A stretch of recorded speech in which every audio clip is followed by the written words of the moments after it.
If you cast your mind back to 2019, The Outer Worlds just dropped onto our consoles and PCs, and it promised a fresh take on the sci-fi RPG formula with heavy dose of satirical humour and player choice. And behind the game was Obsidian Entertainment, a name synonymous with incredible RPGs, including one Fallout New Vegas, which many fans still believe is probably the best Fallout game out there to date, and sometimes it's hard to disagree with that. Importantly though, the Outer Worlds sequel is coming out later this year, and once again Obsidian Entertainment are the architects behind it, so you may be wondering just how well the original holds up nearly 6 years later, and whether it's worth getting stuck into in the lead up to its highly anticipated sequel. Well, without further ado, let's go ahead and find out. Just a quick note guys, this video contains absolutely no spoilers for the original game, just in case you haven't played it yet. But let's very quickly recap the story in that game so we're all up to date. So you're a lost colonist, pulled out of cryosleep and dropped into the chaotic Halcyon Colony, which is an interplanetary system ruled by greedy megacorporations, full of social unrest and strange scientific mysteries. The game itself blends dark humour with themes of freedom, identity and corporate control. You are able to explore various planets and space stations, and you're able to make choices that impact their story directly and the world around you, and finally, you can build a crew of diverse companions. And the game's central hook? Well, your decisions, so the dialogue you choose, the alliances you make or don't make, even your own flaws, can in fact shape not only your personal journey, but also the fate of the colony, and the story entirely. All sounds great, right? But how does a game actually hold up today? So let's start with the good stuff, because there is actually quite a lot of it. And none are more obvious than the meaningful player choices you get to make in the Outer Worlds, because almost every major decision in the game can be shaped by your dialogue choices and character build. There are also various skill checks and conversations which you can use to open up unique paths by using persuasion, lying, or intimidation, but the main thing is, these choices you make will change the entire narrative of the story, and the endings can vary significantly depending on the choices you make throughout the game, which in my opinion is excellent considering this is an RPG after all. On top of that, it also adds significantly to the replayability of the game, because you could go for another playthrough and make totally different decisions and come out with a completely different ending, just to see what happens. In fact, speaking of the RPG elements, a lot of the main RPGs these days, in fact probably most of the big hitters, are bloated, massive, and often full of filler content that means completing the game can take upwards of 60 to 80 hours minimum, but the Outer Worlds is a little bit of a breath of fresh air in that regard because it is a much more compact RPG. Now I get that's not everyone's cup of tea, but you'll get all of the RPG elements here. You can complete the story in about 15 to 20 hours if you're pretty quick. If you want to complete everything in the game has to offer, it should only take you like 40 hours max, I'd say.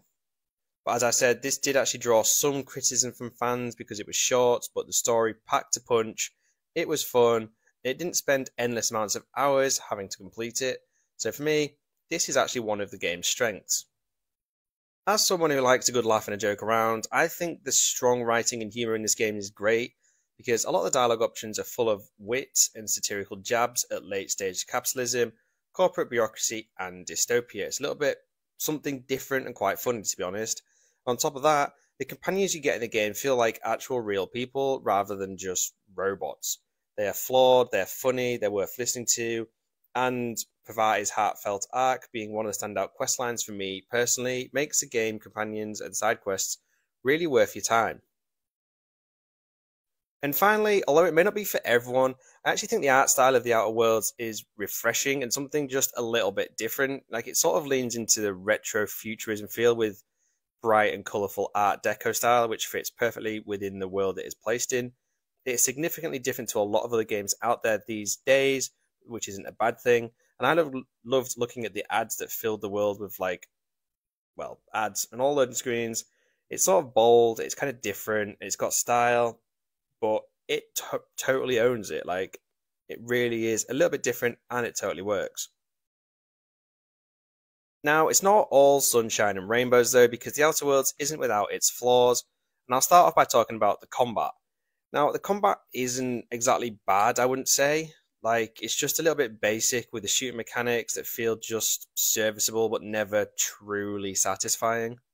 A lot of the guns lack any real impact. The enemy AI really doesn't pose that much of a challenge most of the time. The variety of enemies isn't that big, and the melee feels a bit meh. There is tactical time dilation, which adds a little bit of flair, but it does get a bit repetitive quickly. So if you're coming to the Outer Worlds from modern shooters or deeper RPG systems, the combat in Outer Worlds is going to feel like a little bit of a step down. As I said, it's not totally bad, it's just not great. So the exploration side of the Outer Worlds is a little bit limited as well, because each planet is essentially a small self-contained map, more like a series of themed zones than a true open world. So there are invisible walls, endless amounts of loading screens and fast travel points that remind you you're on a game board and not in a living galaxy. It's efficient, but it lacks the sense of discovery you'd expect from a space RPG. So I'm really hoping the sequel improves on this and gives us either much bigger open areas to explore, or have a totally open map completely. Now, one thing I will mention, mainly because these comparisons are inevitably going to arise, and you may say it's unfair to compare, but people wanted another New Vegas, maybe in space, when the Outer Worlds came out. This game is not Fallout New Vegas. Despite the shared DNA, the Outer Worlds plays it safer. It doesn't have the same world reactivity, faction depth, or moral grey areas. It is witty, it is well written, sure, but don't expect the same level of systematic depth or political weight that made New Vegas the iconic game that it is today. But the main question is, in 2025, does the original Outer Worlds still hold up, and more importantly, is it actually worth diving into with its sequel, The Outer Worlds 2, on the way later this year? And I would say, in a nutshell, absolutely. Despite its somewhat basic combat and more contained environments, The Outer Worlds does remain a fantastic, small RPG experience. Its strengths include the excellent writing, the memorable characters, the meaningful player choices, the humour in the game is as relevant as ever, and feeling of shaping the Halcyon Colony is deeply satisfying. So, for those of you who would be newcomers, or even for those of you who are thinking of playing it again before its sequel is coming out, it is certainly worth playing, at least only because it's a fairly short game. You can easily get through the story alone in 15 hours, but you can spend upwards of 30 hours if you're a player who strives to see and do everything the game has to offer. As of the creation of this video, the game is also on Game Pass, so if you're a Game Pass subscriber, there is no better time to dive back in, or try it for the very first time.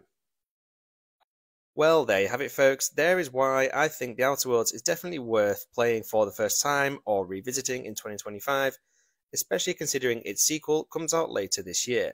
Now let me know your thoughts in the comments. What do you want to see in the sequel, and what did you enjoy most from the original? Or what did you least enjoy, I guess, from the sequel as well?